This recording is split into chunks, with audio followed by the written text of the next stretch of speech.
Today we're talking about the law of a delict. It may be the last one for you who doesn't want to support my business, or it may not be last for you. I don't know. I'll check whether I want to do another video or not.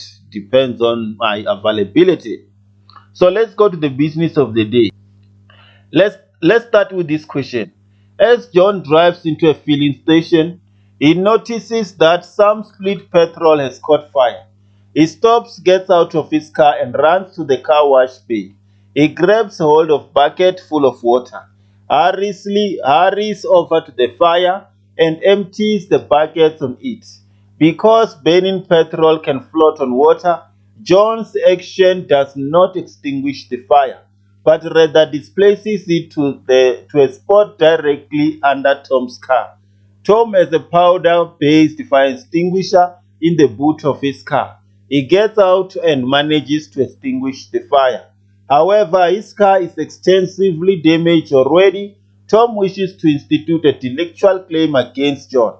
Now, the question is, discuss only but in detail whether there was a fault on John's part. So let's go and answer this question very quickly so that we may be able to proceed to other questions. Today I want to teach you about something that you may not know and you may know now, so that when you get into the question, the examination, you may be able to pass. When you answer the question, firstly you must make it clear that fault take place if the person can able to distinguish between right and wrong. So if you can't able to distinguish right and wrong, faulty cannot be present. Or let me say that faulty is present, not take place. Faulty is present. Okay. If the person can able to distinguish between right and wrong. And you must know that first, because what? Because fault is based on culpa capex, right? A person cannot be accountable if he was culpa in capex at the time of wrongful conduct. You must know this thing. And then, in fact, of course, they are culpa in capex. They cannot distinguish between right and wrong. 7 years to 13 are culpa in capex till proven contrary, right? And 14 to 18 years, they are adults. They are culpa capex. It means that from 14 years upwards until to the 120 years or 160 years, they are all culpa capex. They can distinguish between right and wrong. And then the person who's mental disabled cannot distinguish between right and wrong. Therefore, it's culpa in capex. Intoxicated cannot distinguish between right and wrong. It's culpa in capex. Provocation, person who is provoked sometimes may not be able to distinguish between right and wrong and become culpa in capex.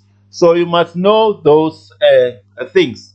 So when we look at this scenario of a John is a man who can see that there is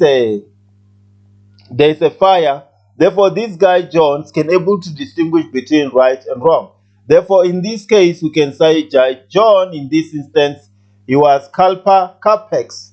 Culpa capex. He has a capacity, right, to distinguish. He was a mental capacity to distinguish between right and wrong. But there's something that I want you. Secondly, you must differentiate between in order to know about the fault, you must distinguish between the two. You must be able to distinguish between the intent and the negligence.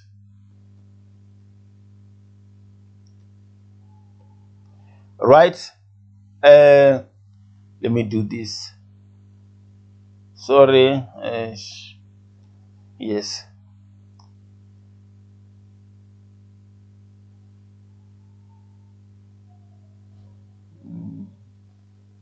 And you must know that intent is subjectively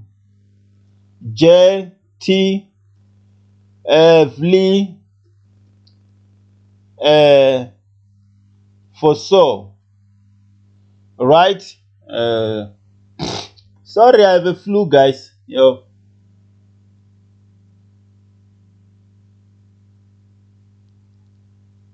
I have a flu. Yeah, flu.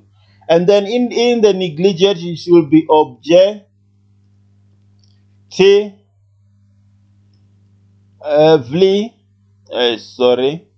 objectively seen.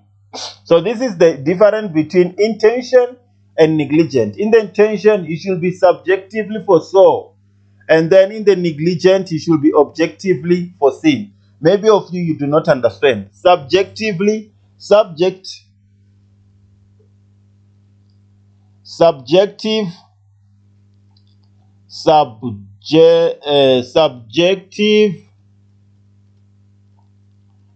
is the state of mind. What was the state of mind when that thing was taking place? And then objectively is a reasonable person. A reasonable person. Right? Sorry, not reasonable. Reasonable for seeing. So in the intention, they check the state of mind, whether the state of mind foresaw such a thing. Then in the negligent, they check whether the person was reasonable for seeing that by doing this it is. So if you are going to apply the John's way, we will be saying that John foresaw that pouring water on the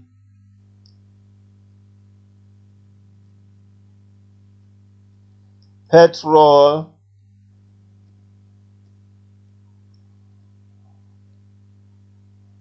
will result in floating, causing a damage. If we have to apply the intention, right?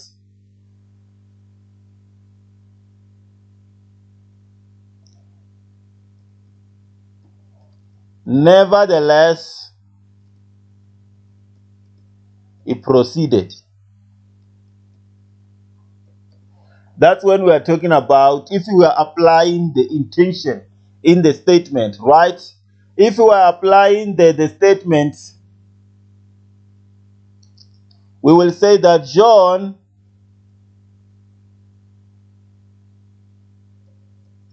must be reasonable for seeing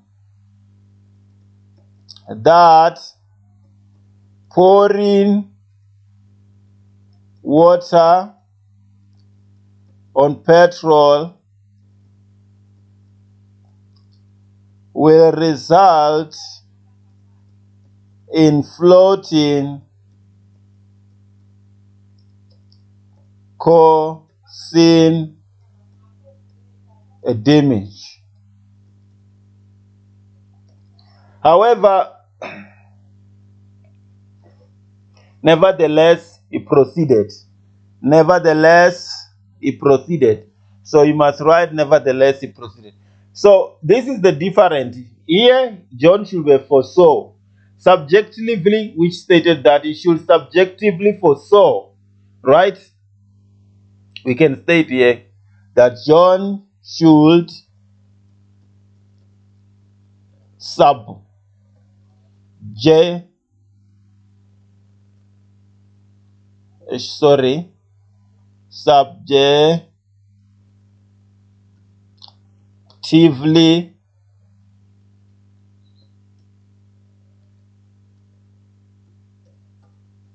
foresaw. So this is the difference. Here on the intent, he should have subjectively foresaw. And here she must be reasonably foreseen. that by pouring that water, petrol, it can result in floating, causing damage. Nevertheless, it proceeded. So this is the difference between intent and negligence. In the negligent, we deal with the objectively person, meaning the reasonable person, or reasonable foreseen, or reasonable sin. Whereas in the intent, we deal with the subjectively foresaw, which the person, the state of mind of the person should have seen. Therefore, if we can go back and apply this situation now, based on John, we can see that John, when he gets out because the petrol was catching fire. Therefore, John was acting based on the emergency. So as a result of acting based on emergency, the right and wrong cannot be established on the part of the John. Therefore, we cannot apply negligence. We cannot apply the intention. John has no intention to cause damage to the car of a of a of a of a of a of a of a Tom, and he has no any negligence on the top part of the Tom, because the mentality of a John that time is to able to extinguish the fire. However, when he used the method of water, he caused the excessive damage. The mentality of a John mentality in that situation is to extinguish the fire. So John was acting in the emergency. He was acting based on the emergency. Therefore, neither of these can be applicable. Negligent and intent cannot be applicable because John was not acting with the full mental capacity of distinguishing right and wrong. He was acting based on the emergency, which he has to extinguish the fire, right? So we can write that John neither intent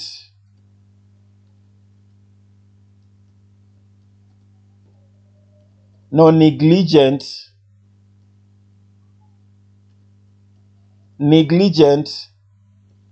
could be applicable.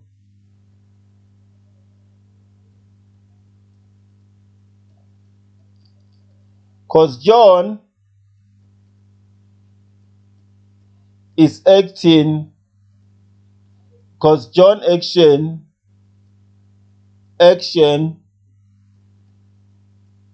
is in response to emergency. So neither intent nor negligent could be applicable because John action is in response to emergency. So it's like you when you are traveling around and then you see the apartment is caught a fire. Inside there's a little baby. You do not, as a reason, your state of mind that time is to say, let me take out the baby, right? The only focus that you have is to take out the baby. You do not care about the breaking of the window or another thing. The only thing that you care about is to save the life of the baby. So as a result of that, the intention or negligence cannot be established because you are acting in response of emergency. Then you have to be clear about it. It's not like a person who's driving intoxicated. You have put yourself in that situation. Therefore, there will be a negligence on your part based on the fact that you put yourself in that situation. For example, by the conduct, if you know that you have to take the medication, then you do not take a medication. You negligently put yourself in that situation. It's different when the person now is responding to the emergency. And I hope now it's very clear. So let's go forward. Then you come and summarize what the book saying, where a person has to make a decision in a situation of sudden emergency and there is an insufficient opportunity to consider all the consequences of his actions. The imminent peril must be taken into account in deciding whether it's negligent. This situation is usually referred to as the so-called doctrine of sudden emergency. The principle accepted here is that the law cannot expect a person who has to act swiftly in a situation of imminent peril to show the same judgment and skill as a person who is not acting in such urgent circumstances. Therefore, an error of judgment does not necessarily amount to negligence because the reasonable person may also make an error of judgment in certain circumstances. According to case law, three requirements must be satisfied in a case of sudden emergency for a wrongdoer's conduct not to amount to negligence. In other words, to meet the standard of the reasonable person. The wrongdoer must have faced in a situation of imminent peril. Secondly, the wrongdoer must not have acted, must not have caused the perilous situation by his own negligence. And then this is where the reasonable person will, in any event, have evaded or prevented the emergency situation. The wrongdoer must not have acted in grossly unreasonable manner. This means that one must establish whether the reasonable person in the same circumstances will have made the same error of judgment as the wrongdoer. The principle is that although the reasonable person will also make error of judgment, he will not lose his head or behave completely foolishness. So when we come back to the scenario of this, it is very clear that Tom may have a legal knowledge about the petrol and water. Therefore, because he knew that the fire can be extinguished by water, he decided to use water, which was the rightful method. However, it was wrong on the petrol because petrol can float on water, and then it floated on the water and caused the car. So it means that John can able not to pay the fault to Tom because the situation was sudden emergency and he was not acting intentionally or negligently. It was just a situation of suddenly emergency. There are some cases that we can open. However, before we go on, I would like to tell you something. Then when you go forward, you put the case of Road Accident Fund versus Gobler 2007, where it was declared that a person is confronted with a sudden emergency, not of his own doing. It is my view wrong to examine meticulously the option taken by him to avoid the accident in the light of after acquired knowledge, and to hold that because he took the wrong option, he was negligent. The test is whether the conduct of the respondent fell short of what a reasonable person would have done in the circumstances. Then there is another one that I want you to know about it. They say that in a Brown versus Hunt, a pump attendant in the employ of the appellant filled the respondent's car with the petrol. In the process, the attendant spilled some petrol onto the ground for some unexplained reason. The petrol caught fire and the pump attendant attempted to put out the flames by spraying them with water. This, however, drove the flames under the respondent's car, which was destroyed completely. It was submitted on behalf of the appellant that apparently imprudent action on the pump attendant was excused by the doctrine of sudden emergence because fire created an imminent peril. This submission was, however, rejected by the court because the sudden emergence would not have arisen had petrol not been spilled onto the ground early. And you see the other case. A party to an action can only rely on the doctrines of sudden emergence if and when the sudden emergence in which he finds himself is not of his own making. If actions of negligence are the reason or cause of the sudden emergence, he can for the reason also be found to be negligent. So when we go back to this case, we can find that John was driving into a filling station. He was not the one who was negligent of the fire that was caught. The fire, he was not. He was just driving to the filling station. Then he found that the petrol was catching fire, and he wanted to stop the fire. So he's not the one who made who was negligent about the fire, and it's not the one who was making it. So therefore, John can rely on a sudden of emergency. That's why I've written that John will be neither intent or negligent will be applicable to this scenario, because John will successfully rely on the sudden situation of emergency. Therefore, that's what you should have written for these 10 marks. Then you get the 10 marks, right? Then you can see very clearly that these 10 marks, when we are doing it, it was a very easier 10 marks. All right. Now, let's go to question number 2. Question number 2 says, Chad had a rape charge pending against him. While awaiting trial, he was released on bail. Anna and her mother, Beatrice, regarded Chad as a dangerous and were very concerned. They requested the police and the prosecutors to ensure that Chad was kept in custody pending his trial, but their requests were unsuccessful. Soon thereafter, Chad seriously assaulted Anna. Anna now wishes to institute a delictual claim against the state, based on the alleged failure of the police and the prosecutors to protect her child against Chad. Discuss only but in detail whether the conduct of the police and prosecutors was wrongful. 25 marks. So this question was very, very, very easy, and you will see when we start to explain this question. So unfortunately, guys, I was able to finish that video on those that are part of my membership. I told you membership is just 1,500 monthly. Then when you are part of my member, you have a right to seek a clarity on any questions that you have. Another thing that portfolio are exclusives. So the videos of portfolios will be exclusives for my members, and you have a right to request portfolio documents and clarity when you are you are part of being a member, and then you will watch more of the exclusive videos which are not going to be for everyone. So we do these things so that we won't be it won't be like it's unjustified enrichment where I just give you more knowledge at my expense. You know, you must know that it takes time to do the videos and all those stuff.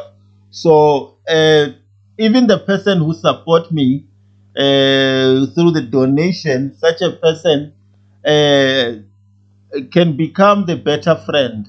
You know, when you have done the business and you want to be thankful, you can donate, guys, so that our platform can grow. We still need a lot of stuff so that we can able to give you more information.